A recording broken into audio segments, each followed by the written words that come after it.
ஒரு CS ரேங்கின match முடிச்சுட்டு வெளில வந்து பார்த்தா 30 ரூபா ஆஃபர்.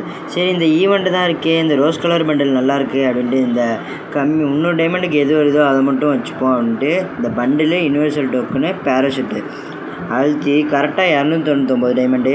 சரி கன்ஃபார்ம் கொடுத்துருவோம் அப்படின்ட்டு கங்க்ராச்சுலேஷன்ஸ் அப்படின்ட்டு இந்த பண்டிலை கொடுத்து விட்டாங்க. ஓகே நல்லா தான் இருக்குது பண்டல், ட்ரௌசர்லாம் போட்டு ஜிகு ஜிகுன்னு செமையாக இருக்குது அப்படின்னு நானும் பார்த்துட்டு இருந்தேன்.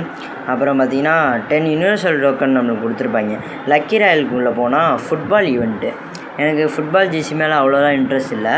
அப்புறம் பார்த்தீங்கன்னா க்ரீன் டாப்புங்கள் ரிட்டன் எல்லாமே ரிட்டன் வந்துச்சு. சரி எப்படியா இருந்தாலும் உழுவாது அப்படின்ட்டு நானும் ஸ்பின் போட்டேன். பச்சை டாப்புங்கள் பார்த்திங்கன்னா நம்மளுக்கு முன்னாடியே இருக்குது, அது பார்த்திங்கன்னா லக்கில் கொடுத்துட்டாங்க. சரி நானும் எப்படியாச்சும் தாங்கடா அப்படின்ட்டு உழுவாதுன்னு நினச்சா ஸ்பின் பண்ணேன். இருந்தாலும் தந்துடுவாங்கன்னு ஒரு நம்பிக்கையிலே ஸ்பின் பண்ணேன். சரி கொஞ்சம் ஃபுட்பால் ஈவெண்ட்டில் கொஞ்சம் நேரம் வெயிட் பண்ணிட்டு மறுபடியும் ஒரு 5 ஸ்பின் போடுவேன். நான் நினச்சி கூட பார்க்கல நியோன் டாப்புங்கள் விழுவுன்ட்டு. இது நனவான்னு நானும் யோசிச்சுக்கிட்டே இருந்தேன். அப்புறம் தான் தெரியுது இது நனவுன்ட்டு. சரி நம்மளுக்கு கரீனா அன்றைக்கி லக்கு தான் கொடுத்துருக்கான் அப்படின்ட்டு நானும் பார்த்து ரசிச்சுட்டு இருந்தேன்.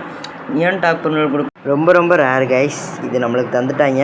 அது மட்டும் இல்லாமல் ரொம்ப முக்கியமான விஷயம், நம்ம சேனலில் பார்க்குற யாருமே சப்ஸ்கிரைப் பண்ண மாட்டேறீங்க.